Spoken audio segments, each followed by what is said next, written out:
Alors moi je suis impatiente parce que de l'avoir vécu, je peux vous dire que c'est une expérience extraordinaire. La manière d'ouvrir le cœur et après on se retrouve très rapidement comme dans une famille. On est vraiment dans une ère où en fait il y a un éveil des consciences important qui se fait en ce moment. Malraux nous le disait, le 21e siècle sera spirituel ou ne sera pas. Et cet éveil des consciences nous pousse souvent dans une spiritualité où on va chercher beaucoup par le mental et dans l'étude des choses. Et la spiritualité, on la trouve vraiment au cœur de notre être, dans la nature, dans la relation à la terre. Et les grandes traditions, elles, nous ramènent à ça. Mais nous avons en nous des couches qui nous font percevoir la matière comme étant vile, comme étant sale, comme étant négative, tout ce qui est matériel, le rapport à l'argent, etc., etc. Donc en fait, on peut se retrouver dans une situation où soit on se perd dans un matérialisme, comme c'est ce qui s'est passé, soit nous fuyons la matière dans une forme de spiritualité non incarnée. Et trouver l'équilibre, c'est vraiment trouver le sens profond de la vie dans cette vie incarnée, au cœur de la matière.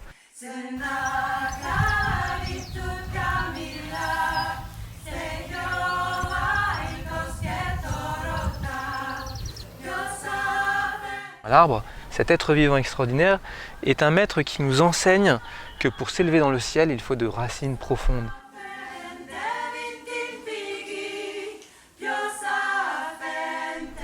Les feuilles tombent et tout revient à la terre.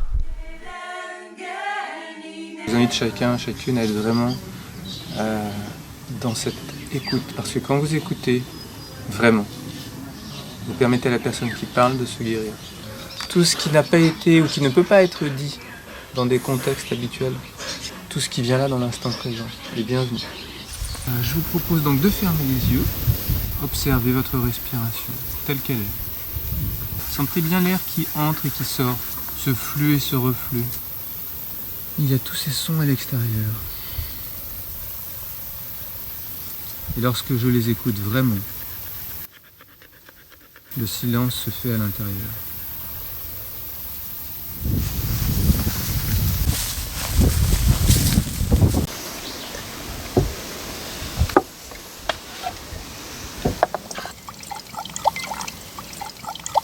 Et là, je vais vous saisir à nouveau de votre verre, vous allez le boire en fermant les yeux.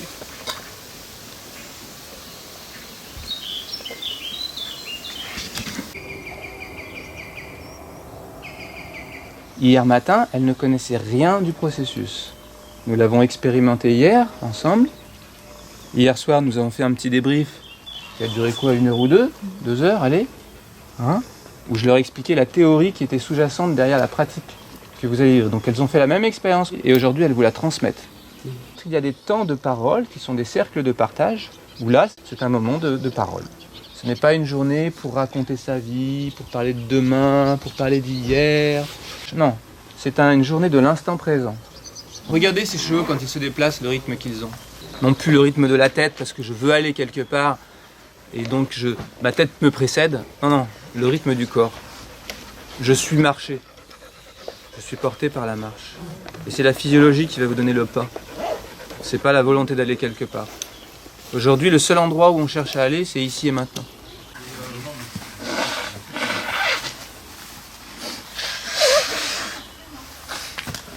Et on va relâcher. Puis on remonte lentement en inspirant.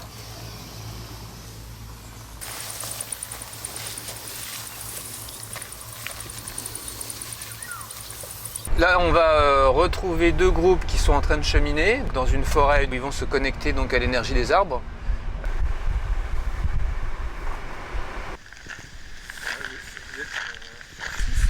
Voilà, partager un peu comment je me sens maintenant. Est-ce que je me sens plus léger? Effectivement, le processus m'amène à comprendre qu'il y a quelque chose en moi qui est sacré, qui est d'une autorité de moi, de la protéger. 3 grandes expirations.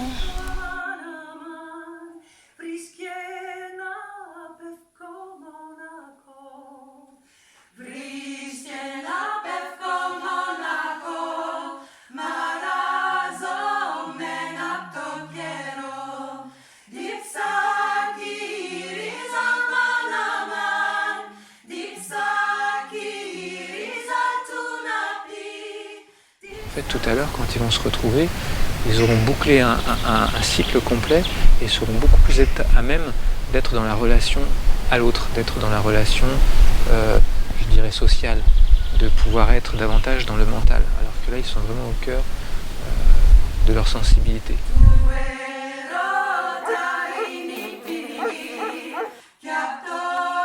En fait, mon histoire, c'est celle d'un enfant qui est né en 70 avec des parents précurseurs. Mon papa, c'était Monsieur Xanti, c'était son surnom, qui avait un institut de santé naturelle depuis 1927 à Paris, où il a soigné les plus grands personnages de l'époque, à commencer par Picasso, les politiques, enfin bon, je passe tout ça, mais dans une approche hygiéniste, essentielle, fondamentale. Et ce processus, aujourd'hui, est arrivé à quelque chose d'extrêmement simple. Et c'est ça que ceux qui l'ont pratiqué et qui le comprennent trouvent assez génial. Parce qu'en fait, il y a beaucoup de clés comme ça qui demandent des connaissances un peu complexes. Il faut étudier, je sais pas moi, l'Ayurveda, la médecine chinoise, certains concepts qui peuvent être difficiles d'accès. Dans Global Detox, on a quelque chose d'ultra simple. Ça part d'un principe qui est juste l'observation de la nature, sachant que nous faisons partie de cette nature, donc si on peut expliquer simplement la nature, eh bien on peut mieux se comprendre. Et je ne sais pas si vous avez vu, c'est cette boucle, en fait, ce cercle, où vous avez en bas la terre, en haut le ciel, et puis il y a deux flux d'énergie. Un flux plutôt yin, féminin, descendant, qui est l'eau, qui descend, qui part du ciel et qui vient vers la terre, sous forme de pluie, de neige, et puis qui ruisselle sur la terre, et qui va jusqu'à son point d'arrivée, que sont les mers et les océans. La grande mer. Et puis il y a un flux ascendant, qui est le flux du soleil, le flux de l'énergie du feu. C'est une flamme qui s'élève vers le ciel. Quand le soleil brille, eh bien les plantes vont vers le soleil. Le soleil nous fait nous redresser, nous fait nous lever. C'est l'énergie yang. Voilà. Et donc ce flux yin et yang, ce flux de la vie, cette circulation entre la terre et le ciel. En fait, Global Detox, ça parle simplement de l'observation de cela, mais en comprenant que nous faisons partie de ce grand cycle de la vie.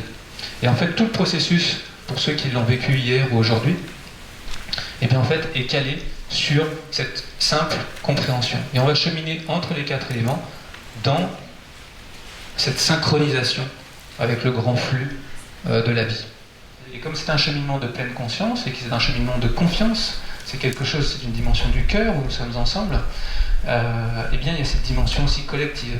Quand je me guéris, en fait, je guéris l'humain en moi. Et dans les cercles de partage, chaque personne qui chemine fait cheminer les autres. Hier, il y avait 7 femmes qui ne connaissaient rien à ce processus, et ce matin, 3 d'entre elles ont accompagné un groupe à partir de l'expérience d'hier. Et je suis curieux de savoir ce qui s'est passé, parce que pour l'instant, j'ai pas vraiment eu de retour, à part des sourires, à part des oui, c'était chouette, ou pas, parce que j'ai pas entendu tout le monde. C'est 3 femmes aujourd'hui, et puis il y en a 2 autres demain, puisque Christiane et Zineb vont proposer cet accompagnement demain, et puis il y aura certainement d'autres groupes, je l'espère, des graines qui sont semées, qui vont continuer là pendant ces 2 semaines. D'abord, j'ai envie de demander à Florence, Isabelle et Carole si elles peuvent venir. J'ai ressenti un véritable parcours initiatique en un jour. Et c'est vrai qu'on n'est plus dans la notion du temps. Je me suis dit 9h, 16h, c'est long ça. Et le refaire le lendemain, c'est beaucoup. Mais en fait, c'est comme si le temps n'existait pas et qu'on traverse une vie sur une journée. Tout s'est passé simplement, de façon très très fluide et dans beaucoup de grâce. On était vraiment heureux à la fin. Une grande joie, mais très paisible. Voilà.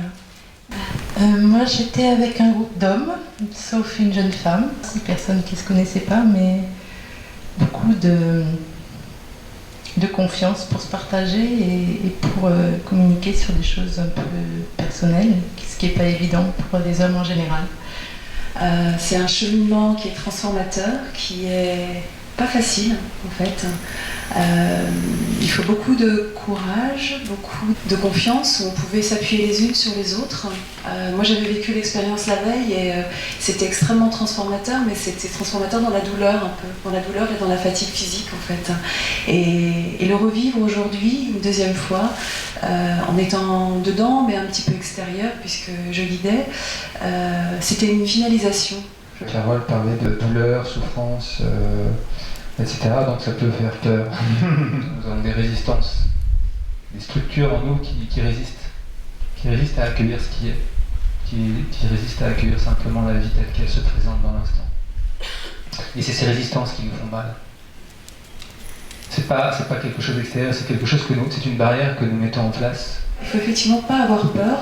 Il faut juste quand même être conscient que c'est un processus qui peut vous chambouler un petit peu et que c'est pas parce qu'à un moment donné du parcours, au début du parcours, on lâche des choses ou qu'on pleure ou qu'on ressent de la colère ou qu'il y a des choses pas très agréables à ressentir qui ressortent, que ça va rester comme ça et qu'on va terminer le voyage comme ça en fait.